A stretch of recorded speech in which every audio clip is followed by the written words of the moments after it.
Hi, today I've got Alice Fenley, who's a strategist at TBWA Paris and also a strategy finishing school member. Today, she's going to be walking through her strategy portfolio, which I think is a really good example of how you design strategy upfronts. Alice, I'll hand over to you. Awesome. Thanks so much for having me on, Julian. It's always fun to take some time to talk all things strategy. So this is the presentation, as you mentioned, that I turned in for Strategy Finishing School Fundamentals. Two main pieces here. I'll give a little bit of background on who I am, what I'm doing, and then I'll dive into the retro strategy that I built out for the program. So with that, a little bit about me.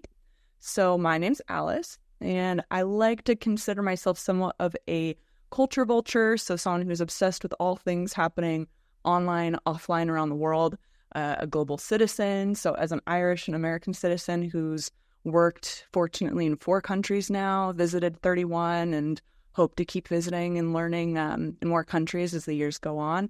And as a strategic planner, right? So someone who bridges that gap between data and art on a day-to-day basis. So as you mentioned, Julian, I'm doing that right now at TBWA Paris. So I'm working for Nissan United. And I've had past agency experience at Crispin, at Disney's amazing internal ad agency called Yellow Shoes, and at Sid Lee. And then in my past life, when I was marketing side, brand side, I worked at the HQ for some brands like Eurostar, Burberry, American Eagle, Tommy Hilfiger, Disney, and Undies. So enough about me. So a bit of context there. We'll dive into the project itself. So what I turned in as my portfolio is what I'm calling a retro strategy. It's kind of like a hybrid between what would be a creative brief, client presentation, a lot of things. And the goal of it, especially with Strategy Finishing School being this great tool to learn the different frameworks and things that you use in strategic planning every day, I wanted to use all those frameworks in like a storytelling setting and make it one larger project. So that's kind of what this is. And so the focus of this project is the ad called Prison Visitor by Zig Agency, and this is for Zig Cream. So this ad was done back in 2005. So highlighting that to say all the data you're going to see in this deck, it's based on 2010 data, because I originally saw it labeled as 2010 when I found it on YouTube. It is from 2005, but we're referencing it from a lens of 2010 for the purpose of this presentation. And then also it's from 2020 or 2005. It's from 20 years ago now. So maybe some of the portrayals of roles and housekeeping, it might feel a little bit like it's from 20 years ago. Still an awesome example of an ad that takes a consumer truth or consumer problem and shows how the product is a solution in a really cheeky and different, unique way. So with that, let's get into the ad.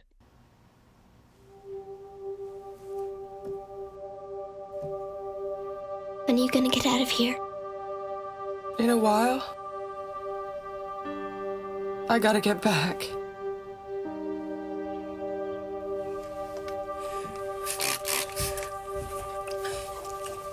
I love you, Mama! I love you too, baby!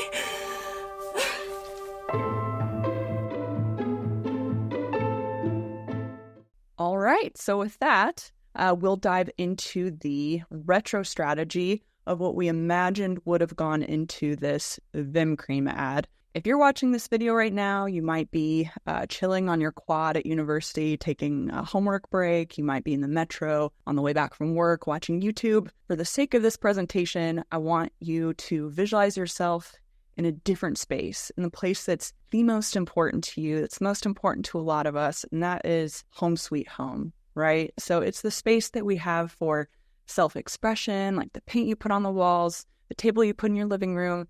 It's a space we have to slow down, chill after a day of work, space for shared memories with your friends, with your family.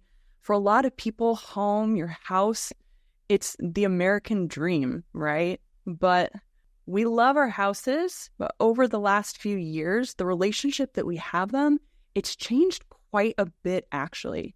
So in this era of HGTV, so again, lens of 2010, the American dream's shifted from this pursuit of opportunity to a pursuit of endless perfection. So to keep homes looking picture perfect, magazine ready, pristine, women are spending 808 hours a year cleaning them. That's huge. What that means is they're spending 3 times more time cleaning up after their kids than actually with their kids. And of course, the 2008 financial crisis, it's not making the situation any easier. As household incomes are dropping, almost everybody is changing the way that they shop. And what does that mean? It means that no matter what the product is, and even in cleaning products, they're switching from name brand products to generics, to unlabeled, to store brand. But spending less short term is actually costing a lot more in the long term. So we looked at cleaning blind tests that were done between name brand products and generics. And although most people might think that the generics are exactly the same ingredients, it's the same product, it works the same, the results that we saw, the verbatims, was telling a totally different story. So getting these generics, it cost a lot more time. It took so much more time versus using a name brand product to clean the same surface area as before. It costs more product. You need more liquid, more gel, more spray. It costs more frustration, more mental energy. And at the end of the day, it's costing more money. Whether you're speaking financially, whether you're speaking physically, homemaking, it's just getting harder. Women are stuck in this cycle of endless cleaning, and it's keeping them away from the people they love and the things they love doing. And as a result, women feel held hostage by housework. What's the solution? It's Vim Cream. So because of its super powerful formula, it helps women clean smarter and not harder so that they get that freedom back to spend time doing the things they love with the people that they love. So what do we do about it? We know the problem. We know the solution. What are we going to do? Well, what we need to do is get the 46 million American women who manage their decreasing household budgets to see the value of Vim Cream versus generic cleaning products. The problem is they're chasing homemaking perfection with subpar substitutes, with those generics.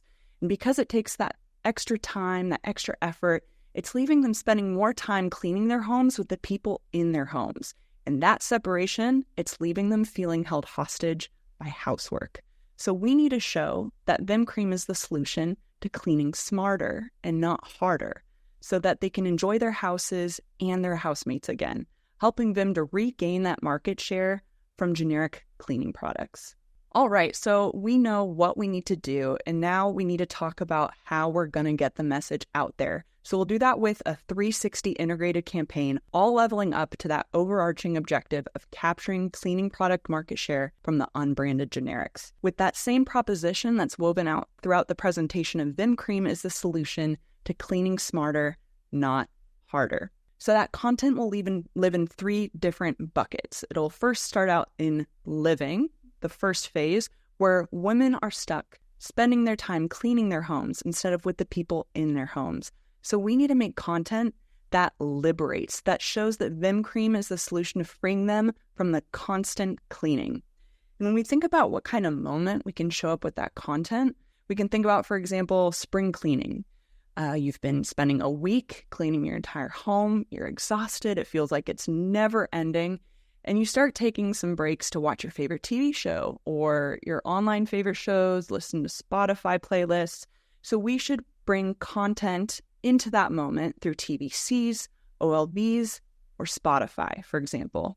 Next, we'll shift over to the learning phase, where women are starting to get exposed to all the different cleaning products, but they aren't really seeing the difference between Vim Cream and the unbranded cleaners.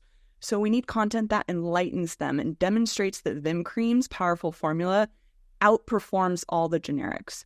So what's another moment where we can show up that feels really relevant? Well, maybe it's when a mom is at the end of the day, it's nap time for their kids, it's finally a pause, you feel like you should be cleaning, you feel like you want to rest, you need to clean up here. That's a moment where, when they're taking a step back, scrolling through social, we can deliver YouTube TrueView videos, maybe collab with some mom influencers on YouTube, or put other short form content out on other social platforms they're using on a day-to-day basis. And last, in the buying phase, we're at a moment where women feel that Vim Cream is just too expensive versus competitors when they're either seeing it in a store shelf or they're seeing it online. So we need to legitimize the price point that we have for VIMS by showing that because it's multi-purpose, it's multi-surface. It replaces so many products in your pantry. So we can do that in moments where they're online shopping, they're at a store. We can deliver Amazon banners, in-store activations, display, transact social ads. So from there, we need to know how we communicate. Like, what's the tone of voice and the messaging that we're using? To cut all the clutter and beat competition, we need to do something different and break that status quo. And what you see as the convention in cleaning ads, again, 2010, is you see a lot of women, especially framed as mothers, who are incredibly excited and happy to be cleaning.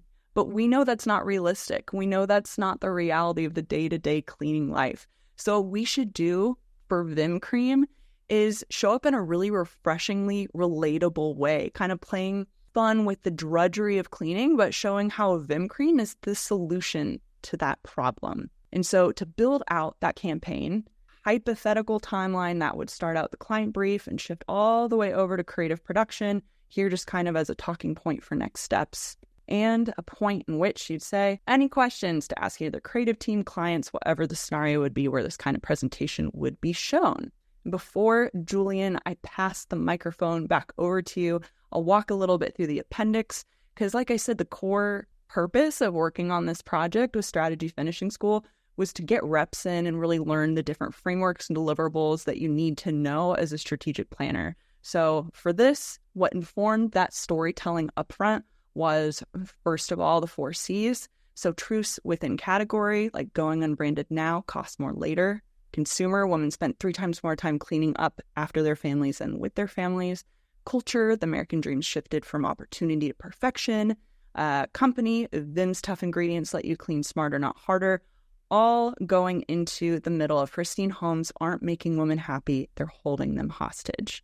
A few other frameworks or deliverables like the benefits ladder starts with the features, the size, the price of the product, going up to the fact that that lets you have one product that can be used for all your services, all your spaces, or that the powerful ingredients do the tough work for you, laddering up to the emotional benefit of giving women the freedom to use the time doing the things they love with the people that they love. And last but not least, the super tight creative brief in the Get Who to Buy framework of get American women feel held hostage by housework to see the value of Vim Cream versus unbranded cleaning products by showing them it's the solution to cleaning smarter, not harder. It might all sound familiar. Like I said, it's because it's woven into all the storytelling that we had up front. So super rapid fire data and sources. What was all the information that fed into that? It's stuff from Pew, it's stuff from op-eds that help bring the story to life of what could have been behind Vim Cream's ad back in 2005, 2010.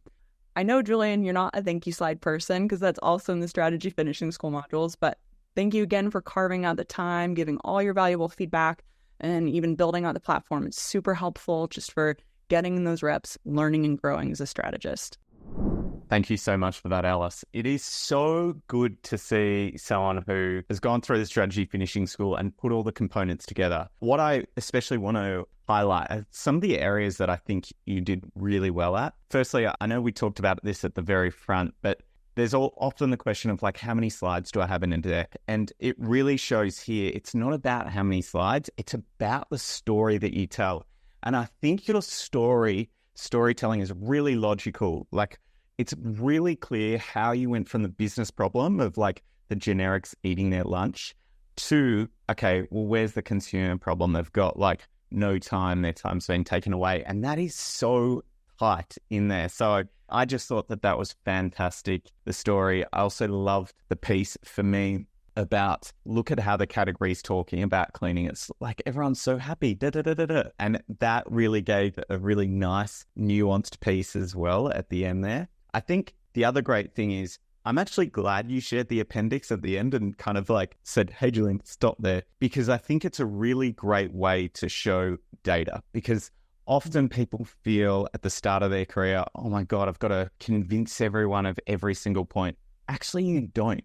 You want to have the data in your back pocket But if people are nodding along and they're not going to question it, you don't want to bombard them, data bomb them with all this information. I thought you just did that balance so well in the presentation. So that was another big tick. And then the fact that you just nailed through all the really key frameworks that we talk about. Strategy on a page, fantastic. Comms framework, creative brief, 4Cs. It was just great to see all those and just like it was tick, tick, tick. This is a great example of a strategy portfolio for me, one that I would be looking for, and also a great example of a strategy upfronts. Thank you for that, Alice. But Alice, I'd love to hear more about the Strategy Finishing School. Like, where were you beforehand and how did it help change you or evolve you as a strategist? Yeah, well, actually, when I joined Strategy Finishing School, I was in Adland. I was working in advertising, but I was working as an account manager.